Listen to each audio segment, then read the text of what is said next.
मित्रों, नमो नमः। संस्कृत कौमुदी में आप सभी लोगों का स्वागत है। मित्रों, हम लोग डॉक्टर बाबूराम सक्सेना की पुस्तक संस्कृत व्याकरण प्रवेशिका का क्रमशः अध्ययन कर रहे हैं यूपी टीजीटी शिक्षक भर्ती के पाठ्यक्रम के अनुसार। और हम लोग पिछली कक्षा तक इसके जो प्राकथन के भाग है उसका अध्ययन कर चुके हैं और वर्ण विचार में कुछ माहेश्वर सूत्र इत्यादि के बारे में भी अध्ययन कर चुके हैं। अब जो हम लोगों को मित्रों आज की कक्षा का अध्ययन का जो आरंभ करना है इस सूत्र उकालो ह्रस्व दीर्घ प्लुता सूत्र से। यह मित्रों बहुत ही महत्वपूर्ण सूत्र है और आप लोगों के पृष्ठ संख्या 39 पर, बाबूराम सक्सेना के पृष्ठ संख्या 39 पर सबसे नीचे देखेंगे तो यह सूत्र दिया हुआ है। तो मित्रों सबसे पहले हम लोग यह समझ लेते हैं कि आज की कक्षा में हम लोगों को अध्ययन किस प्रकार से करना है, चूंकि पाठ्यक्रम को भी हम लोगों को तेजी से लेकर के चलना है। तो देखिए मित्रों, इस सूत्र से और उच्चार उदात्त इत्यादि सूत्रों के द्वारा जो लग करके अ के 18 भेद है, आदि के जो 12 भेद होते हैं, रील रिक इत्यादि के जो 30 भेद हुआ करते हैं, पहले उनको आप लोगों ने रटा होगा मित्रों। चलिए यहाँ पर हम आप लोगों को तालिका बना करके दिखाएंगे। इसके द्वारा आप लोगों को इतना स्पष्ट हो जाएगा, समझ लेंगे मित्रों, तो कभी वह भूलेगा नहीं। ठीक। और इसके बाद जितना भी मित्रों बाबूराम सक्सेना में वर्ण विचार के अंतर्गत दिया हुआ तो हम समझते हैं उससे आप लोग याद कर सकते हैं। जैसे अकु विसर्जनिया नाम कंठा, स्पर्श अक्षर कौन है, कूच उटू इत्यादि मित्रों, ये सब आप लोग अपने से भी पुस्तक में सिर्फ दिया हुआ ही है। अब उसे हम यहाँ पर बोलेंगे तो ठीक नहीं लगेगा, टाइम पास होगा। जो समझाने वाली चीजें हैं, जो रहस्यमयी चीजें हैं, जहाँ से प्रश्न बनते हैं, उसको ही हम लोग सिर्फ अध्ययन करते हुए चलेंगे तो बेहतर रहेगा। अब इसमें हम कह देंगे अकु विसर्जनिया नाम कंठ, अकु और विसर्ग के इसका कंठ उच्चारण स्थान होता है, तो सभी लोग आप लोग जानते हैं। ठीक। तो चलिए मित्रों हम लोग इस सूत्र से अध्ययन प्रारंभ करते हैं, उकालो ह्रस्व दीर्घ प्लुता से। यह बहुत ही खतरनाक सूत्र है मित्रों। अगर इससे परीक्षा में प्रश्न अच्छे से पूछ दिया तो अच्छे लोग मित्रों कंफ्यूज हो जाएंगे। इस सूत्र में बहुत ही गहराई है। तो देखते हैं हम लोग। तो सबसे पहले देखते हैं मित्रों यह सूत्र कैसा सूत्र है। तो देखिए यह संज्ञा सूत्र है, राइट। अब यह कौन सी संज्ञा करता है, प्रश्न यह उठता है। तो देखिए यहाँ पर है संधि हुई है मित्रों, है ना। तो हा को झ हो गया है ह्रस्व दीर्घ और प्लुत। यही ह्रस्व दीर्घ और प्लुत यह संज्ञा करता है यह सूत्र। अब प्रश्न उठता है मित्रों कि किस किस की यह ह्रस्व दीर्घ प्लुत संज्ञा करता है। यहाँ पर क्या है मित्रों, उकाल, है ना। उकाल ह्रस्व दीर्घ प्लुत, तो उकाल है अर्थात उकाल का ह्रस्व दीर्घ प्लुत हो, है ना मित्रों। अब यहाँ पर प्रश्न उठता है, आप लोग अब कंफ्यूज होंगे कि उकाल का अर्थ यहाँ पर क्या होगा। तो उ का मित्रों हो जाएगा, देखिए यहाँ पर पहले इन दोनों में समास हुआ है, पहले इन दोनों में समास हुआ है, इन दोनों के बाद संधि हुई है। तो चलिए पहले हम लोग इसका अर्थ निकालते हैं। देखिए उच्च, है ना, फिर उच्च और उसके बाद यह उकालों का अर्थ की बातें हम कर रहे हैं मित्रों। और इसके बाद फिर पुनः लिखिए उच्च, है ना। ठीक, इस उकाला का अर्थ होगा। अब यहाँ पर मित्रों हम लोग देख सकते हैं कि स्पष्ट रूप से देख सकते हैं कि यह उच्च कितने मात्रिक है, एक मात्रिक, और यह उच्च कितने मात्रिक है मित्रों, द्विमात्रिक, है ना। यह द्विमात्रिक है और यह कितने मात्रिक है मित्रों, त्रिमात्रिक है। आगे बातें समझ में। अब इस अगर सूत्र का परिभाषा अगर अब हम लोग देखेंगे मित्रों तब स्पष्ट हो जाएगा, अब एकदम आराम से निकलेगा कि एक मात्रिक, द्विमात्रिक और त्रिमात्रिक का क्रमशः ह्रस्व दीर्घ और प्लुत संज्ञा हो। अब बताइए, अब स्पष्ट हुआ कि नहीं आप लोगों को, है ना। अब हम समझ सकते हैं कि अब आप लोगों को यह स्पष्ट हो जाना चाहिए कि देखिए एक मात्रिक, द्विमात्रिक और त्रिमात्रिक। तो एक मात्रिक का ह्रस्व, द्विमात्रिक का मित्रों दीर्घ और त्रिमात्रिक की प्लुत संज्ञा होती है। यह सूत्र का संपूर्ण अर्थ हुआ, यह आप सभी लोग जानते होंगे। लेकिन यह प्रश्न पूछेगा मित्रों परीक्षा में तो आप लोग हल भी कर लेंगे, लेकिन कुछ इस सूत्र से ऐसे प्रश्न हैं जो पूछेगा तो अच्छे लोग कंफ्यूज होंगे। तो पहले हम लोग उस सूत्र को देख लेते हैं, उस प्रश्न को देखते हैं, फिर आगे बढ़ते हैं, है ना। अब देखिए यहाँ पर हमने कह दिया कि उश्च उश्च उश्च, है ना, यानी कि त्रिमात्रिक। अब मित्रों कर देंगे वह।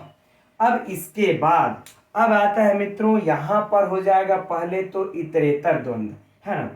पहले यह हो जाएगा यहां पर कौन सा द्वंद्व मित्रों, इतरेतर द्वंद्व। अब देखिए यही सब परीक्षा के प्रश्न है, इसको हम लोग साफ कर लेते हैं, है ना। वह क्या हो जाएगा, इतरेतर द्वंद्व, राइट। अब अगर आप अब उसके बाद मित्रों, वह कालो यस्य सह उ काला। अब देखिए इसके बाद क्या हो जाएगा, अब इस वह के बाद वह कालो, ठीक, यस्य सह उ काला, है ना, बराबर उ काला, ठीक है। अब देखिए परीक्षा का प्रश्न आप लोगों के लिए कैसे पूछा जाएगा। यह मित्रों इंटरव्यू में भी पूछता है इसमें, चूंकि लघु सिद्धांत कौमुदी है ना, यह जो है कि संज्ञा विचार में ही, संज्ञा प्रकरण में ही दिया हुआ है। तो अगर परीक्षा में प्रश्न पूछ दे मित्रों कि उकाला में कौन सा समास है, तो एकदम मित्रों यहाँ पर आप लोग नोट कर लीजिए, उकाला में बहुव्रीहि समास है ना। अब वह का यहाँ पर अगर पूछ दे मित्रों तो उश्च उश्च उश्च इतरेतर द्वंद्व लगा दीजिएगा, ठीक। तो इतना वाला तो मित्रों फाइनल हो गया होगा। अब देखिए इसके बाद ह्रस्व दीर्घ प्लुतः, यहाँ पर भी मित्रों समास हुआ है, यहाँ पर भी हम लोगों का समास हुआ है। यहाँ पर कौन सा समास हो जाएगा मित्रों, ह्रस्व दीर्घश्च प्लुतश्च, सीधे सीधे मित्रों क्या हो जाएगा, यहाँ पर भी इतरेतर द्वंद्व, है ना।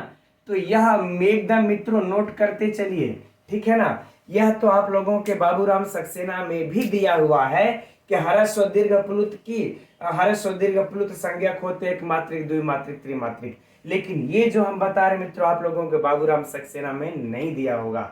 और आप जानते हैं कि अब पेपर का स्तर मित्रों बढ़ा रहा है, और जब व्याकरणाचार्य के हाथ में पेपर जाएगा तो अब गहराई में भी जाएंगे, तो हम लोगों को भी गहराई से अध्ययन करना है। तो यह एकदम नोट कर लीजिए, यहाँ पर इतरेतर द्वंद्व और मित्रों उ काला में बहुव्रीहि समास, ठीक, बहुव्रीहि समास। और अगर वह हम इस प्रकार से पूछ दे मित्रों तब आप लोग लगा दीजिएगा इतरेतर द्वंद्व। अब इससे भी महत्वपूर्ण प्रश्न मित्रों जो इस भी सूत्र से निकलता है, हम अपने अब अगले प्रश्नोत्तरी में भी इसको रखेंगे, याद कर लीजिएगा, नोट कर लीजिएगा। अब ये इस देखिए इस इतरेतर द्वंद्व का और इस बहुव्रीहि समास का यहाँ पर संधि हो गई है। तब ये मित्रों जो है कि इंटरव्यू में भी पूछा जाता है, या प्रायः प्रश्न अच्छे अच्छे इंटरव्यू में, कि यहाँ पर मित्रों जो ह को झ हुआ है किस सूत्र से हुआ है। तो इसको मित्रों एकदम आप लोग नोट कर लीजिए, अगला सूत्र झयो हो, है ना, इसको, है ना, झयो हो। यद्यपि मित्रों हम लोगों को ये तो पढ़ना है ही है, अन्यत्र श्याम, यह तो पढ़ना है, अभी संधि में तो यह सूत्र आएगा, और इसी सूत्र में हम लोगों को यहाँ पर देख लेते हैं। यह सूत्र कहता है, ठीक है ना, यह सूत्र कहता है कि झ से परे हकार के स्थान पर विकल्प करके उसके पूर्व स्वर्ण हो जाता है। इस सूत्र के द्वारा मित्रों यहाँ पर जो ह्रस्व, यहाँ पर क्या है हम लोगों को ह है ना, इसको इसका पूर्व सवर्णी अर्थात यहाँ पर क्या है ज, देखिएगा यहाँ पर क्या है ज, तो इस सूत्र के द्वारा इसका पूर्व सवर्णी यहाँ पर ह की जगह पर आ जाता है, तो च छ ज, है ना, तो यहाँ पर मित्रों झ हो जाता है। ठीक, आ गई बातें समझ में। फिलहाल आप लोग इतना ही मोटी मोटा याद रखिए, बाकी और भी इसकी सिद्धि प्रक्रिया में हम चलेंगे, संधि तो एकदम आराम से समझाएंगे कि पानी की तरह बहेगा। अब इसके बाद संधि ही पढ़ना है, धैर्य रखिए, आज की कक्षा में संधि प्रारंभ किया जाएगा हम लोग। ठीक, तो अगर मित्रों चलिए ये हो गया, अगर आप लोगों से प्रश्न पूछ दिया जाए कि उकालो ह्रस्व दीर्घ प्लुतः में किस सूत्र से संधि हुई है, तो बिना सोचे विचारे और एक पल गंवाए मित्रों तुरंत मार दीजिएगा झयो होनत्र श्याम, इस सूत्र से हुआ है। या फिर किस सूत्र से यहाँ इसके हा को झ हुआ है, हा को झ हुआ है। ठीक है, तो बिना सोचे समझे मित्रों इसको वहां पर लगा देना है। चलिए या किस सूत्र से संधि है, हो गया। अब हम लोग मित्रों आगे बढ़ते हैं, अब चलते हैं। अब ये प्रश्न आप लोगों का कंप्लीट हो गया है ना, यह सूत्र, इस सूत्र की पूरी व्याख्या। अब हम समझते हैं कि इसमें से प्रश्न पूछेगा, तब आप लोग कंफ्यूज नहीं होंगे और इसको नोट कर लिए होंगे। अब देखिए मित्रों, हम लोग चलते हैं जो कि उस सारणी के तरफ।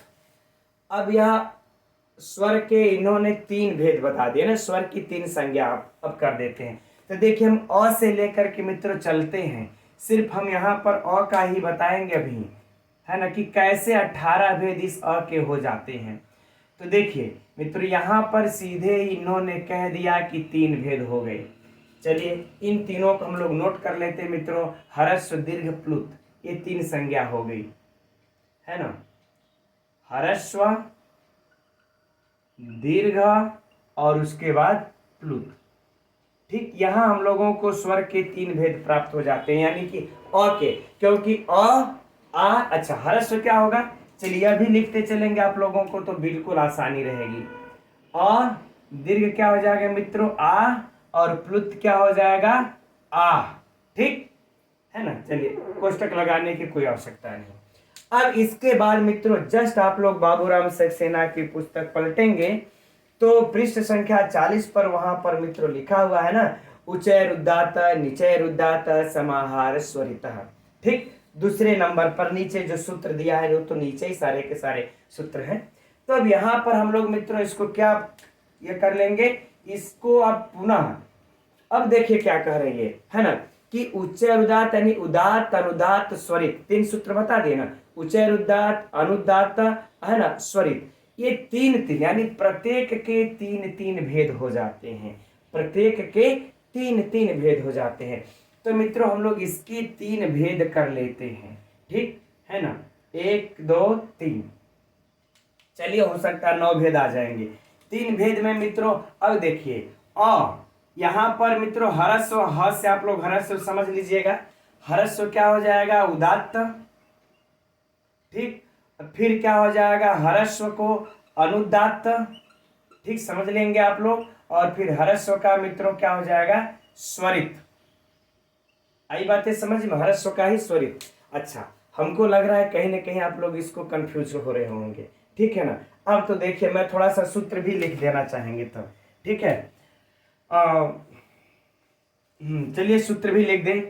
इसी सूत्र के नीचे मित्रों जो सूत्र आया है कि उच्च ही रुद्धात, और एक आप लोगों को सूत्र आया होगा नीचे ही रुद्धात, और एक सूत्र आया होगा मित्रों समाहार स्वरितः।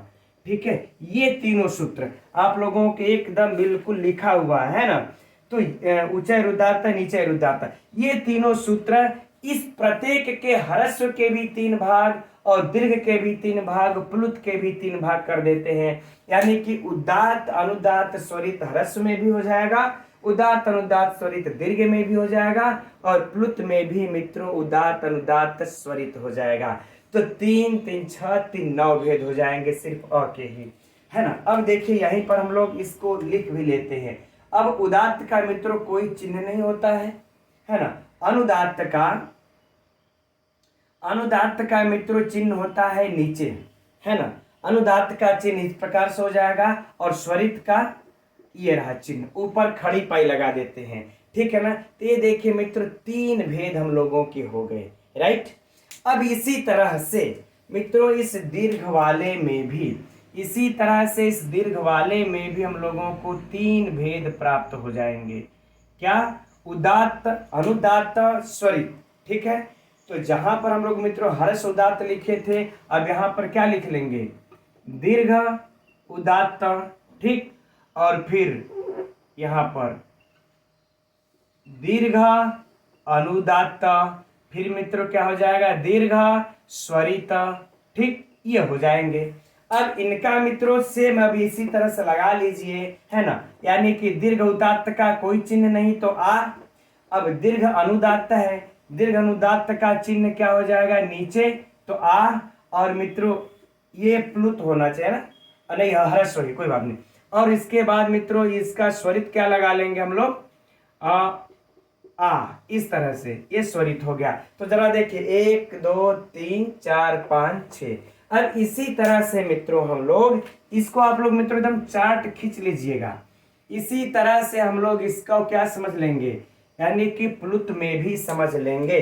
अब प्लुत के भी कौन से हो जाएंगे, प्लुत उदात्त, प्लुत अनुदात्त, प्लुत स्वरित, ठीक है ना। थोड़ा छोटा हो सकता है मित्रों, दिखता हो आप लोगों को, प्लुत उदात्त, प्लुत अनुदात्त, और मित्रों यहां पर हो जाएगा प्लुत स्वरित, राइट। चलिए थोड़ा सा जगह स्पेस कम पड़ गया, कोई बात नहीं। प्लुत उदात्त में मित्रों कैसे लिखा जाएगा, आ, ठीक है। उदात्त का तो कोई चिन्ह नहीं, अनुदात्त में लिख देंगे तो आ, अनुदात्त। अब ये हो जाएगा स्वरित, ठीक, इस प्रकार से। अब मित्रों देखिए हम लोगों का यह काउंट कर लीजिए आप लोग, कितना हो गया, 1 2 3 4 5 6 7 8 9, 9 भेद हो गए ना हम लोगों को। अब इसके बाद जिस सूत्र का मित्रों हम लोग पहले भी अध्ययन कर चुके हैं, अगला वही सूत्र आप लोगों का प्राप्त हो जाएगा, देखेंगे तो मुख नासिका वचनानुनासिका, है ना। तो अब इस सूत्र से मित्रों सबके सब अनुनासिक और अनुनासिक, अनुनासिक और अनुनासिक से यह सबके दो दो भेद हो जाते हैं, सबके दो दो भेद हो जाते हैं। एक तो अनुनासिक होगा, दूसरे अनुनासिक हो जाएगा। तब फिर मित्रों हम लोग इसके, यह अनुनासिक तो मान लेते हैं ही है, अब इसके अनुनासिक भी तो हो जाएंगे ना, 9 ठे अनुनासिक तो होंगे ही होंगे। तब इसको मित्रों हम लोग फिर सब अनुनासिक लगेंगे अब करने, ठीक। चलिए तो अब इसको देखिए अनुनासिक करते हैं तो क्या हो जाएगा, सेम इसी को उतारते चलिए, ठीक। अनुनासिक हो गया ये फिर ये वाला भी अब भेद क्या हो जाएगा मित्रों, यह कब सूत्र काम करेगा हमारा, जब अगला सूत्र आ जाएगा मित्रों मुख नासिका वचनोनुनासिक, है ना। गड़बड़ लिखा गया, मुख नासिका वचनानुनासिक, इस सूत्र से मित्रों। तो अब हम सबकी अनुनासिक भी एक एक हो जाएगा। और चूंकि यह सूत्र क्या कहता हम लोगों ने पढ़ लिया ना कि प्रत्येक वर्ण के मतलब इस प्रकार से, एक तो मुख में बोल, एक तो जो नाक से बोले जाते हो वह अनुनासिक, और जो बिना नाक के सहायता से बोले जाते हैं अनुनासिक, है ना। तो मित्रों यह तो बिना नाक के बोले जाने वाला अनुनासिक 9 हो ही गया। अब हम लोग क्या करते हैं, सिर्फ अनुनासिक लिख लेते हैं, है ना। अब देखिए यहाँ पर स्वरित का चिन्ह लगा लीजिए, और फिर देखिए यहाँ पर चंद्र बिंदी लगा के स्वरित का चिन्ह, यहाँ पर अनुदात्त का चिन्ह। इसी प्रकार से मित्रों आ को भी लगा लीजिए, सब में अनुनासिक आपको लगा लेना है ना।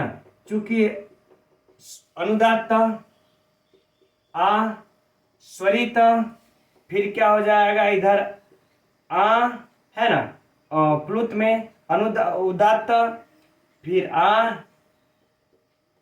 हो जाएगा ये अनुदात्त, और फिर आ, ये हो जाएगा मित्रों स्वरित, है ना। देखिए तो इस प्रकार से मित्रों अगर हम लोग देखते हैं तो देखिए 9 ठे तो ही था, 10 11 12 13 14 15 16 17 और 18। अब बताइए इस अ के 18 भेद हो गए कि नहीं हो गए, अब समझ में आया कि नहीं आया। फिर से एकदम एक लाइन में समझिए मित्रों, सर्वप्रथम अ के इसके द्वारा 3 भेद हो जाता है, ह्रस्व दीर्घ प्लुत, और इन तीनों के मित्रों प्रत्येक के 3 होने लगते हैं, उदात्त अनुदात्त स्वरित। इस प्रकार से 3 3 9 भेद, और इन 9 के मित्रों अनुनासिक अनुनासिक से 9 दूना 18 भेद। आगे बातें समझ में, ठीक। अब देखिए अब जो है कि क्या है कि जिसका दीर्घ नहीं होता, जिसका ह्रस्व नहीं होता, अब उसके 6 भेद कम हो जाएंगे। अच्छा अब इस चार्ट को मित्रों यहां से समझ लीजिए, अगर आप लोग टोटल देखेंगे तो यहां से भी 6 भेद हो जाते हैं, है ना, और यहां से भी 6 भेद हो जाते हैं, ठीक। तो यहां से अगर टोटल देख लेंगे तो 1 2 3 4 5 6, थोड़ा बस समझने के लिए ये बता रहे हैं मित्रों हम लोग, 6 भेद यहाँ पर, 6 भेद यहाँ पर, 6 भेद यहाँ पर, 6 6 12 6 18। अब जिसका ह्रस्व नहीं होता है, जिसका ह्रस्व नहीं होता है, तो ये 6 भेद ह्रस्व वाला पूरा का पूरा मित्रों क्या होगा, निकल जाएगा। जैसे है ना, अब हम लोग ले लेते हैं आई का, ठीक, आई का ले लेते हैं, आई के कहा ह्रस्व तो होता नहीं मित्रों, इसका दीर्घ ही होता है। है ना, जो संयुक्त स्वर है ये सब। जब दीर्घई होता है तो इसके कितने भेद हो जाएंगे, 12 ही होंगे। हर्ष वाला निकल जाएगा, हर्ष वाला क्या हो जाएगा, निकल जाएगा। उसी प्रकार से मित्रों हम लोग अब री का ले लेंगे, है ना, री और ली की चर्चा कर लेते। ये तो समझ में आ गया, ए आई ओ औ, है ना, ए आई ओ और औ, ठीक। इनके कितने कितने भेद हो जाएंगे मित्रों, 12 12 12, ठीक। अ ई उ ड़ के, अरे अ ई उ के कितने भेद हो जाएंगे, 18 18 18, ठीक। चलिए अच्छा, मैं यहां पर थोड़ा सा इसको लिख भी लेता हूं। अ के, ई के, उ के, है ना मित्रों, अ ई उ के कितने भेद हो जाएंगे, 18 भेद। चूंकि इन सबों के ह्रस्व दीर्घ प्लुत तीनों होते हैं, इसका तो ह्रस्व होता नहीं, है ना। चलिए अब हम समझते, यहां तक समझ में आ गया होगा। अब बात रह गई मित्रों हम लोगों को क्या समझने की, री का, है ना। तो री का मित्रों आप लोग जानते होंगे कि इसका दीर्घ नहीं होता, री का दीर्घ नहीं होता है। चलिए तो यहां से अब जगह तो रह नहीं गया, इसको मिटाना ही पड़ेगा, ठीक है। इतना साफ कर लेते हैं, कोई दिक्कत नहीं है। अब देखिए मित्रों, री का जो है, री का क्या नहीं होता है, ये दीर्घ नहीं होता है, बस ह्रस्व होता है, प्लुत होता है। तो यहां पर 6 और मित्रों क्या हो जाएगा, ये वाला 6 6 6 कितना हो जाएगा, री के 12 भेद। आगे बातें समझ में ना। चलिए अब इसके बाद मित्रों री के ले लेते हैं। री मित्रों ह्रस्व दीर्घ दोनों होता है। ह्रस्व हम इस प्रकार से लिखते हैं, दीर्घ को हम एक बार और तोड़ देते हैं, ठीक। तो ह्रस्व दीर्घ ही दोनों होता है मित्रों। तो री के कितने भेद हो जाएंगे, 18 भेद, है ना। री के कितने भेद हो जाएंगे, 18 भेद। अब मित्रों वार्तिककार कह देते हैं इस री और ली के बारे में कि इन दोनों जो है कि सवर्णी होते हैं, री और ली सवर्णी हो जाते हैं। तो मित्रों 18 और 12 जब हम लोग जोड़ देंगे तो कितना हो जाते हैं, 30 भेद। कितना हो जाएंगे, 30 भेद, ठीक। अब परीक्षा के लिए मित्रों, यद्यपि आप सभी लोग जान रहे हैं, लेकिन चलिए एक बार इस पर पुनः चर्चा कर लें कि आ ई उ के कितने भेद, 18 भेद। कैसे हो गए देख लिया। अब ए आई ओ औ के कितने भेद मित्रों, 12 12 12 भेद, ठीक है। अब उसके बाद है आगे है, देखिए री के कितने भेद, 12 भेद। री के कितने, अरे री और री के कितने भेद अगर पूछे परीक्षा मित्रों तो 30 30 भेद, है ना। री के भी 30 भेद और री के भी मित्रों कितने भेद, 30 भेद। इस प्रकार से हो गया मित्रों, ठीक है। तो अब हम समझते हैं मित्रों आगे का जितना भी कंटेंट है, बाकी जिनको उच्चारण स्थान सब आप लोग इसमें से देख करके याद कर सकते हैं, ठीक है। अब हम लोग आगे बढ़ते हैं संधि की तरफ, संधि विचार में चलते हैं। क्योंकि आप लोगों के संधि पढ़ना भी बड़ा जल्दीबाजी है, आप सभी लोग जल्दी से कमेंट्स भी कर रहे हैं सर संधि पढ़ाइए। तो चलिए अब हम लोग संधि में पढ़ते हैं। तो हम लोग अब आगे बढ़ते हैं मित्रों, डॉक्टर बाबूराम सक्सेना की पुस्तक संस्कृत व्याकरण प्रवेशिका के द्वितीय सोपान अर्थात संधि विचार में प्रवेश करते हैं। और पीछे हम लोगों ने जो वर्ण विचार के अंतिम का कुछ भाग छोड़ दिया, जैसे इचुषा नाम तालु, अकु विसर्जनिया नाम कंठ इत्यादि, इन सूत्रों का मित्रों यह सब याद करने की चीजें हैं, समझने की कम चीजें हैं। तो वह सब आप लोग याद कर लीजिएगा। यदि आप लोग कहेंगे तो इस पर भी मैं एक वीडियो डाल दूंगा, लेकिन मुझे ऐसा लगता नहीं कि इसकी आवश्यकता पड़ेगी, क्योंकि वह अत्यंत सरल है। अब जो कठिन चीजें हैं उसको हम लोग देखते हैं, क्योंकि पाठ्यक्रम को भी पूरा करना है। तो संधि विचार में मित्रों आ जाइए, आप लोग आगे बढ़िए और पृष्ठ संख्या 45 बाबूराम सक्सेना की पुस्तक पृष्ठ संख्या 45 मित्रों ओपन कर लीजिए और नीचे आप लोगों को देखेंगे, है ना। तो यह श्लोक आप लोगों को दिखाई देगा और यह बड़ा ही महत्वपूर्ण है मित्रों परीक्षा की दृष्टि से, ठीक है। इसलिए इसको स्किप नहीं करना है, देखते चलना है। संधि पढ़ना है, थोड़ा सिस्टम से चलेंगे तो बेहतर होगा, ठीक। तो एक बार इसको पढ़ लेते हैं मित्रों। कह रहे कि संहिता यानी कि संहिता जो है कब कब संहिता करनी है, कहाँ पर नित्य करनी है, कहाँ पर इच्छा अनुसार करनी है, इसी को बता रहे हैं। तो कह रहे मित्रों ये जो संहिता है एक पद में आप नित्य करेंगे, इसके आप सभी लोग मित्र जानते होंगे इसको, है ना। लेकिन थोड़ी सी चर्चा यहाँ पर आवश्यक है। अभी प्रश्नोत्तरी भी इससे देखा जाएगा, प्रश्न किस प्रकार से पूछता है। चलिए ठीक है, अच्छा। तो कह रहे संहिता एक पद में नित्य करता है, नित्य करना है। अब कह रहे नित्या धातु उपसर्गयो, और जब आमने सामने धातु और उपसर्ग मिल जाए मित्रों तो भी हमको जो संहिता नित्य करनी है, संधि नित्य करनी है। अब आगे बात कहते हैं कि नित्या समासे, और यदि मित्रों समास भी मिल जाए तो हम लोगों को संधि नित्य करनी है, अगर समास प्राप्त हो रहा है आमने सामने तो ठीक। अब इसके बाद करें कि अगर वाक्य आ जाए तो तू सा विवक्षा में अपेक्षते, तब आपके ऊपर, विवक्षा के ऊपर है, क्यों आप संधि कीजिए चाहे मत आप कीजिए, वो आपकी जैसी मर्जी है ना। चलिए मित्रों, अब हम लोग एक एक करके तीनों चारों का उदाहरण देखेंगे, जो कि परीक्षा में इसी से प्रश्न पूछता है। और खैर ये तो प्रश्न है ही है इसका, है ना, कि किस किस में संधि नित्य होती है। एक पद धातु उपसर्ग समास से सर्वे, तो हम लोग ऑप्शन लगा देंगे मित्रों सर्वे। या किस में संधि इच्छा के ऊपर निर्भर करती है, एक पद समास वाक्य धातु उपसर्ग मित्रों, तो वाक्य में, ठीक, ये प्रश्न हुआ। अब पहला इसमें से देखते हैं मित्रों एक पद का उदाहरण। हम लोग एक पद का उदाहरण क्या है, तो मित्रों आप लोगों के पुस्तक में दिया होगा पौधन अकह, पौधन अकह बराबर पावकह, है ना, बराबर पावकह, राइट मित्रों। अब यहां पर देखिए एक पद है, यह दोनों हम लोगों के यहाँ पर संधि नित्य करना आवश्यक है, चाहे हम लोग प्रश्न लिखें, साहित्य लिखें, बोलचाल में प्रयोग करें, कहीं भी। अब मित्रों इसमें से परीक्षा में से प्रश्न कैसे पूछा जाएगा, है ना।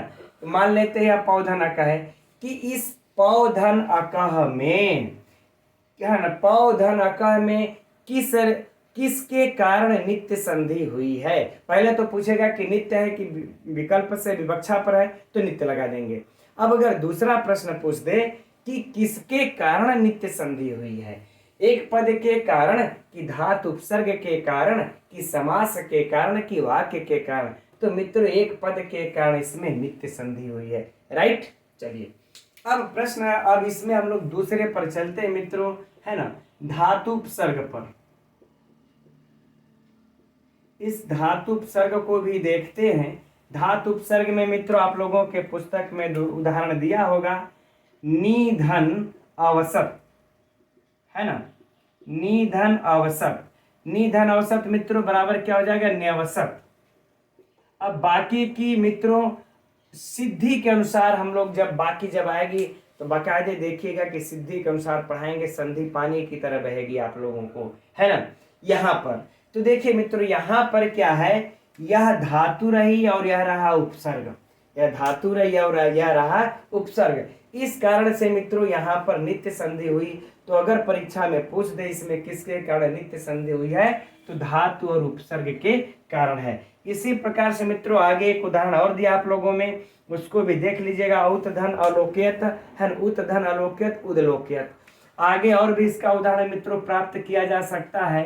प्रधन एति बराबर क्या हो जाएगा, प्रयति। यह भी मित्रों किसका उदाहरण है, धातु और उपसर्ग का, प्र उपसर्ग एति धातु, राइट।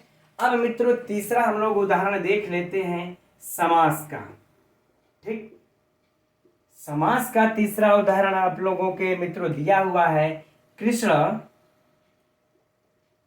धन अस्त्रम, है ना, कृष्ण धन अस्त्रम यह दिया हुआ है।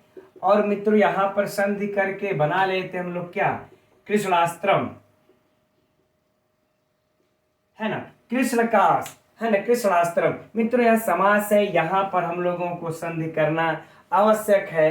बाकी का प्रश्न पिछले के अनुसार ही पूछा जा सकता, ये पूछा जाएगा इसमें। अब एक उदाहरण मित्रों आप लोगों में और दिया है श्रीधन ईसह, श्रीधन ईसह, श्रीसह।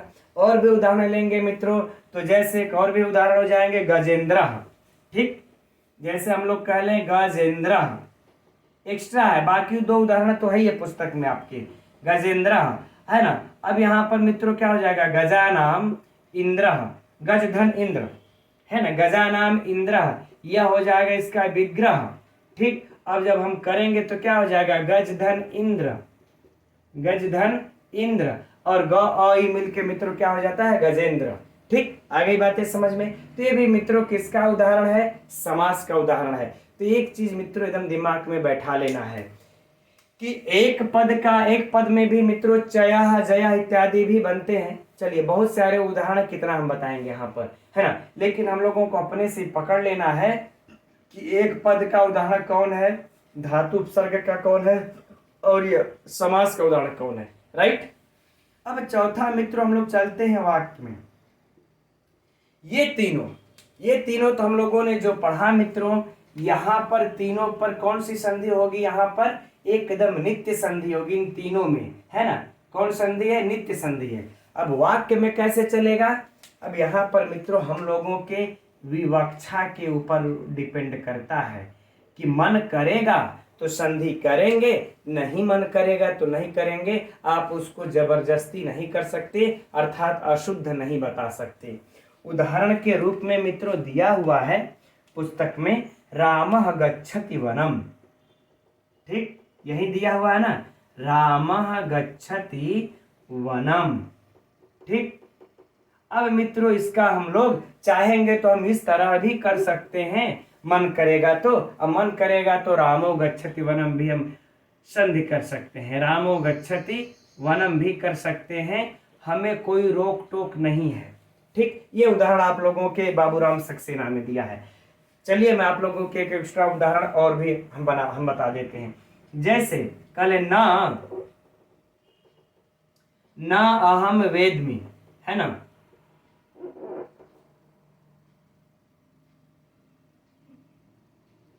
ना अहम वेद्मि, ठीक है।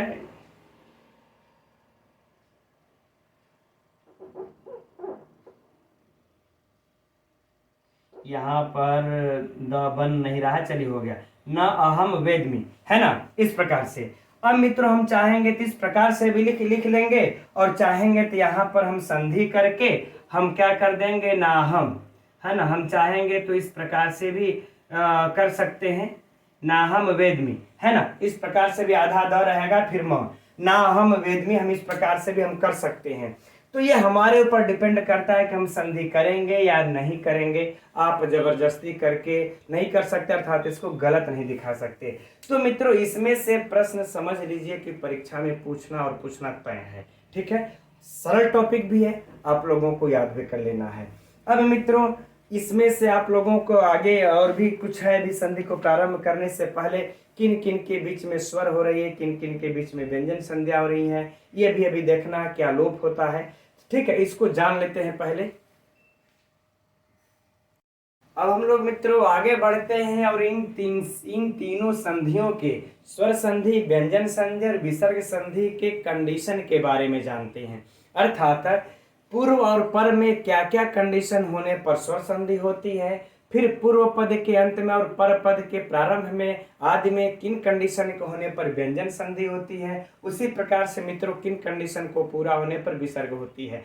क्योंकि अगर जो भी हमारे भाई बहन यदि 2011 के टीजीटी का पेपर देखे होंगे उन्हें याद हो जाएगा कि इन्हीं में से मित्रों प्रश्न को दिया था और अच्छे अच्छे लोग कंफ्यूज हो गए थे, ठीक है। तो चलिए देखते हैं हम लोग इसको ध्यान से। अब मित्रों होती है कि स्वर संधि किन किन कंडीशनों को पूरा करने पर होती है। तो देखिए कह रहे हैं कि स्वर होना चाहिए कहाँ, पूर्व पद के अंत में स्वर होना चाहिए, और पर पद के यानी उत्तर पद के प्रारंभ में भी स्वर होना चाहिए, तभी वह स्वर संधि मानी जाएगी। अर्थात इसमें से कोई भी एक ठो व्यंजन आ गया ना तो फिर वह स्वर संधि के क्राइटेरिया से बाहर चला जाएगा। यह तो मित्रों सरल है, आप सभी लोग जानते भी होंगे, और इसके उदाहरण हम लोगों को बहुत मिलते हैं, ठीक। विद्याधन आलय, विद्याधन आलय हम लोग बढ़ा लेंगे। यहाँ पर देखिए आ अंत में स्वर और इसके प्रारंभ में भी मित्र स्वर है, अतः विद्याधन आलय हम क्या बना लेंगे, विद्यालय, ठीक।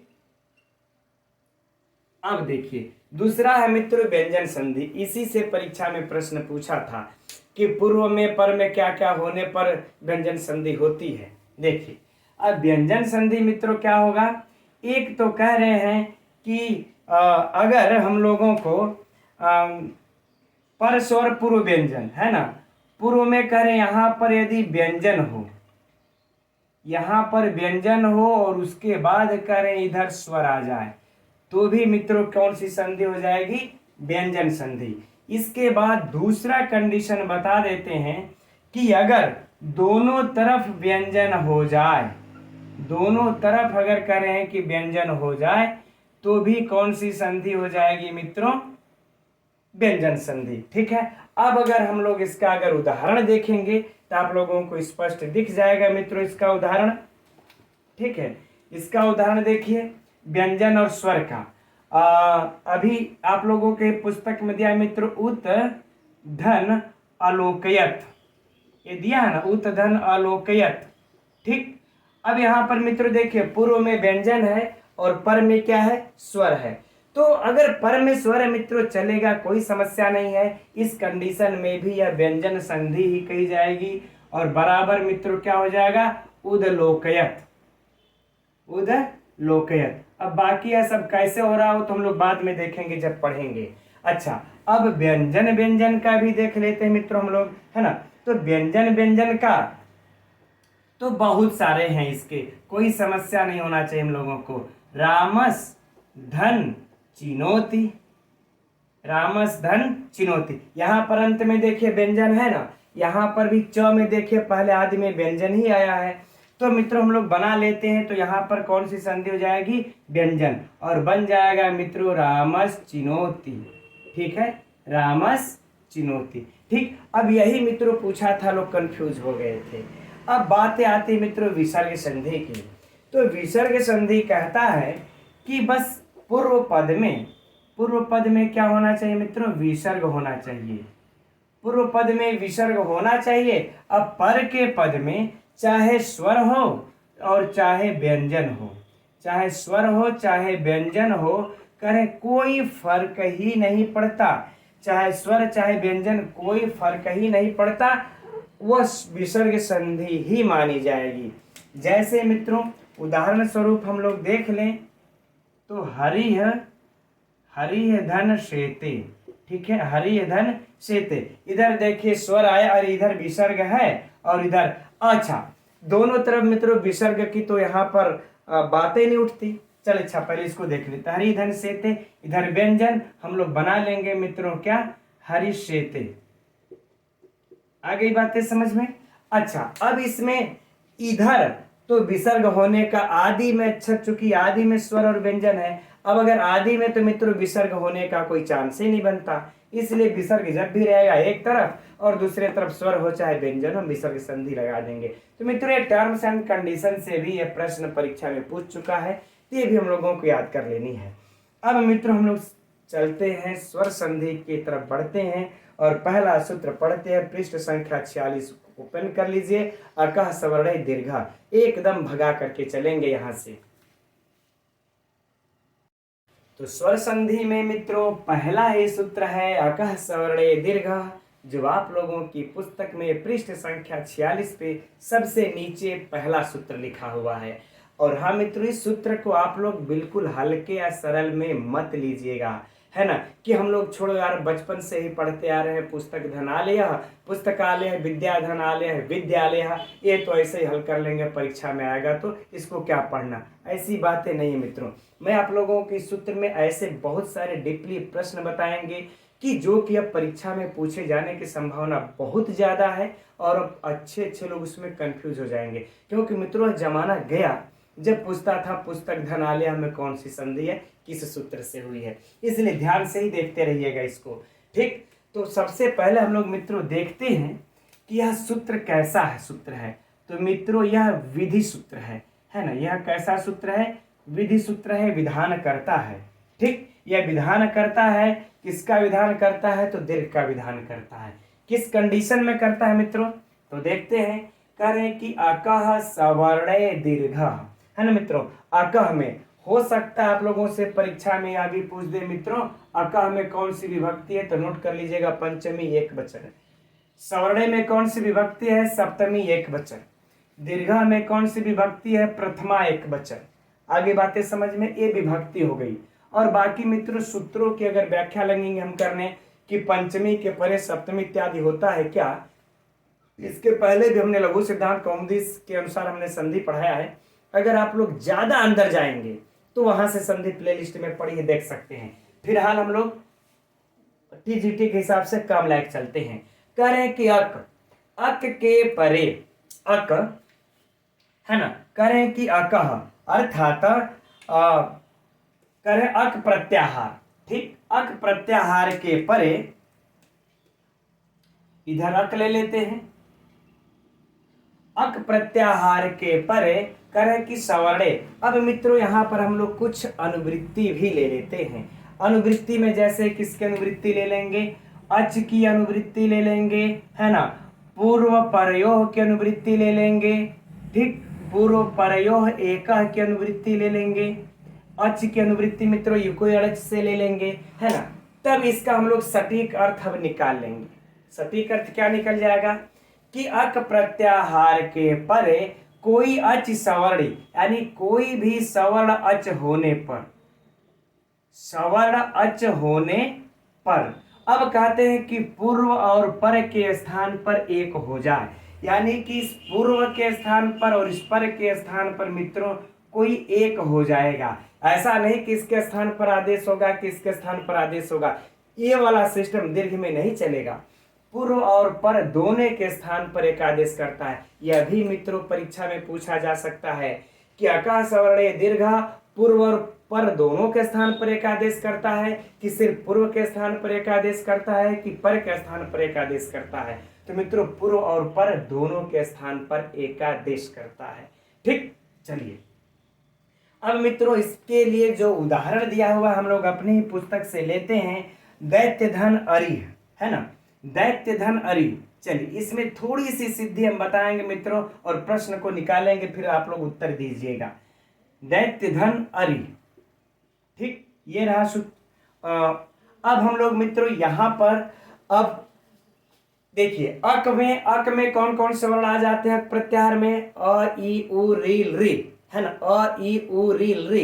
इतने के बाद कोई सवर्णी अचाने पर, तो आप लोग जानते ही, मुझे बकबकाने की जरूरत नहीं है, हमें सिर्फ उस पर फोकस करना है जो आप लोगों के ध्यान में नहीं है, ठीक, ये तो आप लोग जानते हैं। अब यहां पर देखिए मित्रों य में क्या है, अ, ठीक, और यहां पर भी क्या है मित्रों, अ। अब इन दोनों के स्थान पर क्या होगा, एकादेश होगा। तो जो इस एकादेश पर मित्रों जो यहां पर आ होगा, क्या हो जाएगा, अ मिलकर के आ। तो अब यह हम लोगों को आप लोग यह बताइए कि यहां पर जो आ हुआ है, एकादेश हुआ, यह एकादेश जो आ हुआ यह किस सूत्र से हुआ। अब परीक्षा में यू पूछा जाएगा, ये नहीं पूछा जाएगा कि अ मिल करके क्या होता है, और ई मिल करके क्या होता है, थोड़ा पूछेगा। अगर मान लेते पूछ भी दिया कि अ मिल करके क्या होता है, तो आप लोग क्या हल नहीं कर लीजिएगा। उसके लिए 1 घंटा वीडियो में आंख फोड़ने की जरूरत है या कहीं फीस कोचिंग में देने की जरूरत है, उसके लिए तो जरूरत नहीं ना है। अब मित्रों अब हम लोगों को इस पर ध्यान देना है कि अ मिल के जो एकादेश आ हुआ है ये किस सूत्र से हुआ है। तो मित्रों यह देखिए हुआ स्थाने अंतर तमः, स्थाने अंतर तमः, ठीक, ये सूत्र से क्या हुआ है कि सबसे द्वारा आ दीर्घ एकादेश होकर हम विभक्ति ला देंगे मित्रों, दैत्यार हो जाएगा, रेट कि स्थानांतर में जो उसका अत्यंत सदृश होगा, इस अ का अत्यंत सदृश जो होगा आ, नहीं तो मित्रों हम अ का कुछ और लिख सकते थे, कुछ और भी लिख सकते थे, लेकिन यह सूत्र कहा नहीं भाई, जो एकादेश करना होगा जो अत्यंत सदृश होगा उसी को करेंगे। तो आ करके मित्रों अब बाकी आगे की प्रक्रिया तो सिंपल सी बात है, वह हमको उसमें बताने की कोई जरूरत नहीं है। दैत्यारी, है ना, दैत्यारी, अ मिल के आ बन गया, य में आग हो जाएगा, दैत्यारी हो जाएगा, ठीक। तो यहाँ पर अगर मित्रों प्रश्न परीक्षा में पूछा गया आप लोगों से कि यहाँ पर आ आदेश किस सूत्र से होता है, ठीक है, आ आदेश, आ को ही आदेश हो, यह किस सूत्र से विधान होता है मित्रों, तो स्थानांतर तमः से होता है, ठीक। आगे बातें समझ में।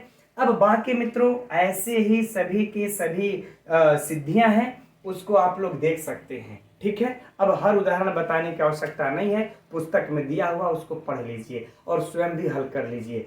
अब इसमें से जो मित्रों कंफ्यूज करने वाला है, ये विभक्ति तो आप लोग याद कर ही लीजिएगा, लेकिन जो इसका सबसे भयंकर परीक्षा का प्रश्न है, अन्यत्र परीक्षाओं में पूछा जा चुका, हमारे विचार से भी टीजीटी पीजीटी में यह प्रश्न अभी तक नहीं आया है, लेकिन आ सकता है कि अका सवर्णे दीर्घ किसका अपवाद सूत्र है, किसका अपवाद सूत्र है यह अका सवर्णे दीर्घ। तो मित्रों यह दो सूत्रों का अपवाद सूत्र हमको प्राप्त होता है ना। एक तो मित्रों अगर देखा जाएगा तो हम लोग इसको जो है कि एक आद गुणा का है ना और इको यड़च का अपवाद सूत्र मिलता है। ठीक, अब कैसे होता है मित्रों, अगर हम यहां से अगर आप लोगों को समझाएंगे तो नहीं होगा, लेकिन कौन सूत्र संधि में मित्रों, स्वर संधि में सब के सब कुछ न कुछ अपवाद हैं, है ना। तो अगर यहां से हम समझाएंगे तो नहीं समझ में आएगा। अगर मैं आप लोगों को अपने अनुसार हम चार्ट बना करके ट्रिक से यदि समझा देंगे ना तो सारा का सारा आप लोगों के दिमाग में संधि एक बार बैठ जाएगी, स्वर संधि, और कौन किसका अपवाद है, कौन के आने पर क्या क्या होता आप लोगों को देखिएगा समझ में आ जाएगा। ठीक, और बाकी तब उसके बाद इसमें आगे चर्चा होगी। तो यहां पर हम लोग देखें इस ट्रिक के द्वारा अकः सवर्णे दीर्घ किसका अपवाद है, इसको जानने के साथ ही साथ पूरे स्वर संधि में मित्रों कौन किसका अपवाद है यह जानते हैं। और मैं पूर्ण विश्वास दिलाता हूं आप लोगों को कि दिमाग में एकदम सेट हो जाएगा। साथ ही इस ट्रिक के द्वारा आप लोगों को पूरी संधियां भी क्लियर हो जाएंगी, कौन किसके बाद आने पर क्या होता है, कौन किसका अपवाद आखिर में क्यों हो रहा है। ठीक, बस आप लोग सिस्टम से समझते रहिए, इसको ध्यान से एकदम समझिएगा, एकदम आप लोगों का स्वर संधि एकदम आसान हो जाएगा।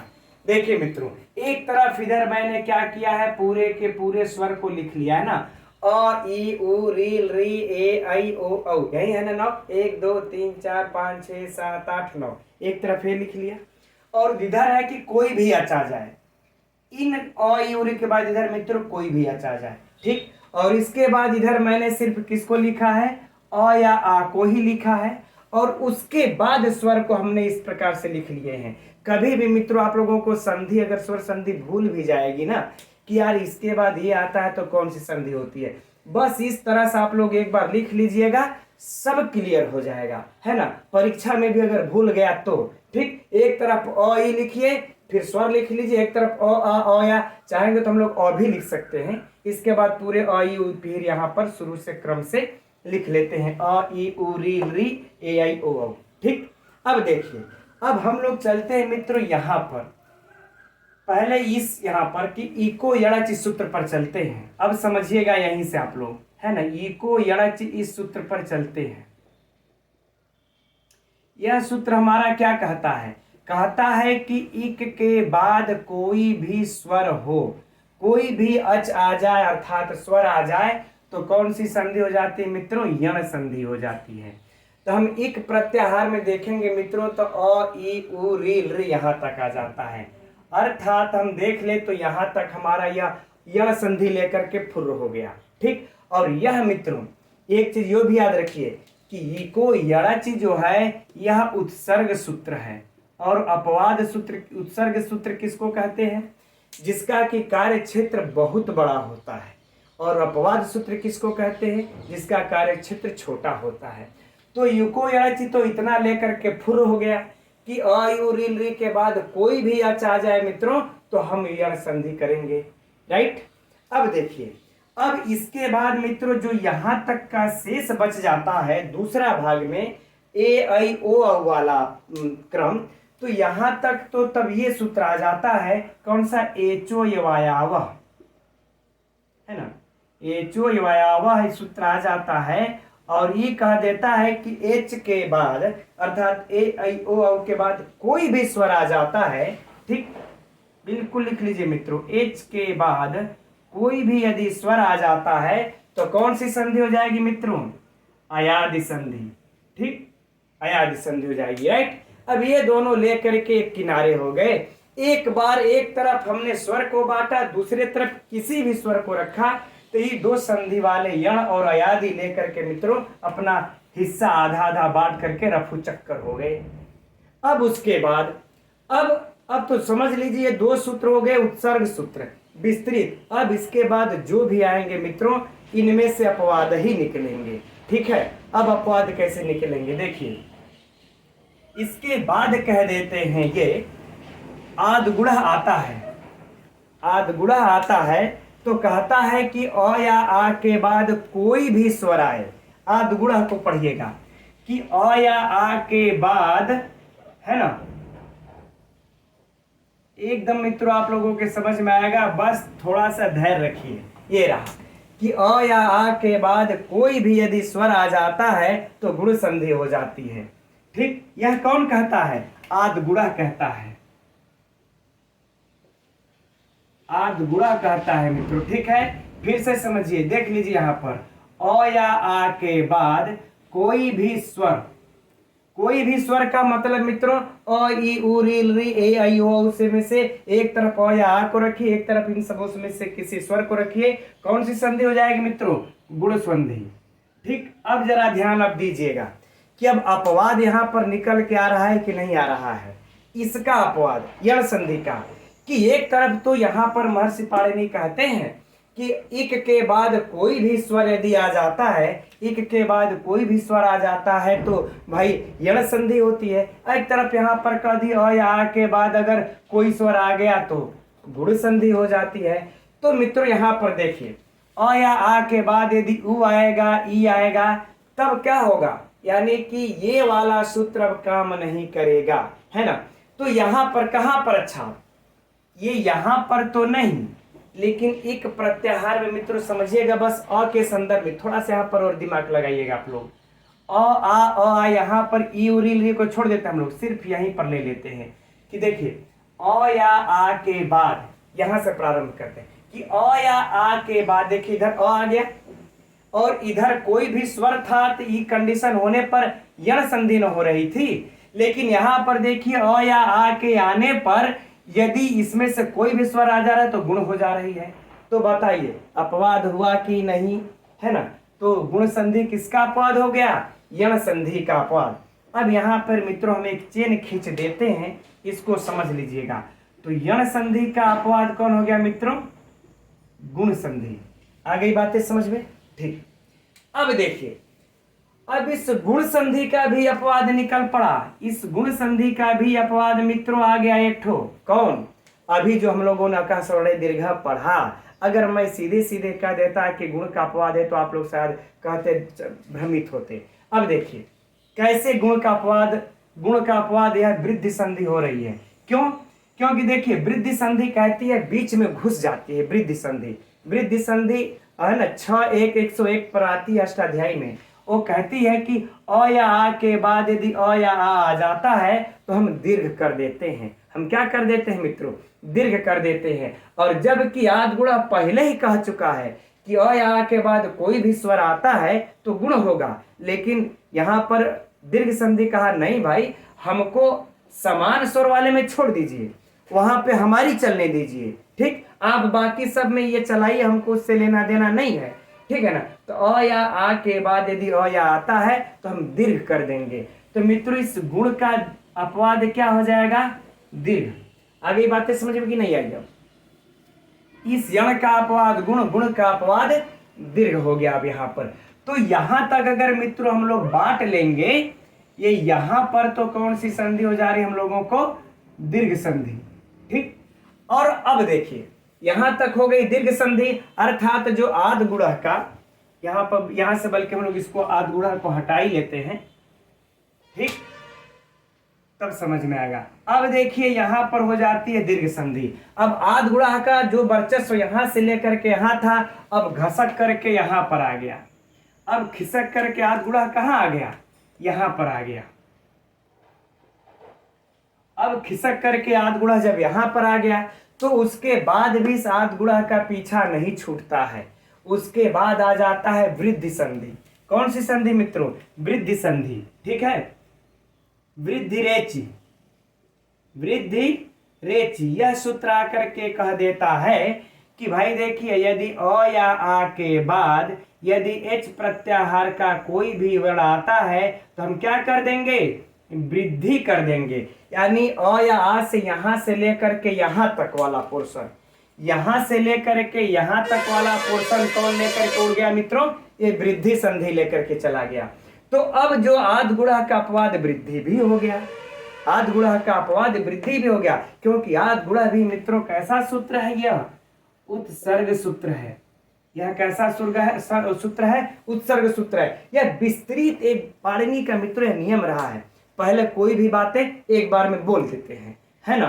अब ठीक है, जैसे मान लेते हम आप लोगों को कह दिए प्रयागराज से लखनऊ जाने का रास्ता एकदम फ्रेश है, चिकना साफ सुथरा है, एक बार तो बोल दिए। अब उसके बाद ई उत्सर्ग हो गया, अब फिर बीच में से कांटे लगेंगे। देखिए अब वहां पर जाइएगा ना तो बस थोड़ा सा एक गड्ढा मिलेगा, उसको छोड़ दे साइड से होकर जाएगा। वहां पे जाइएगा ना तो थोड़ा सा देखिए रोड वहां पर खराब है, इसको हम थोड़ा थोड़ा खंड करते करते अलग निकालेंगे। यही काम महर्षि पाणिनि भी करते हैं कि पहले किसी भी सूत्र को बोलते हैं ना तो पूरे के रूप में बोल ये देते हैं कि अ या आ के बाद भाई कोई भी स्वर आएगा तो गुण गुण संधि हो जाएगी। उसके बाद अब छांटना शुरू करते हैं कि नहीं भाई सुनो ना, अ या आ के बाद यदि अ या आती है तो दीर्घ कर देना, ठीक। तो इस आद गुणा का ये दीर्घ आकाश वर्णे दीर्घ अपवाद हो गया।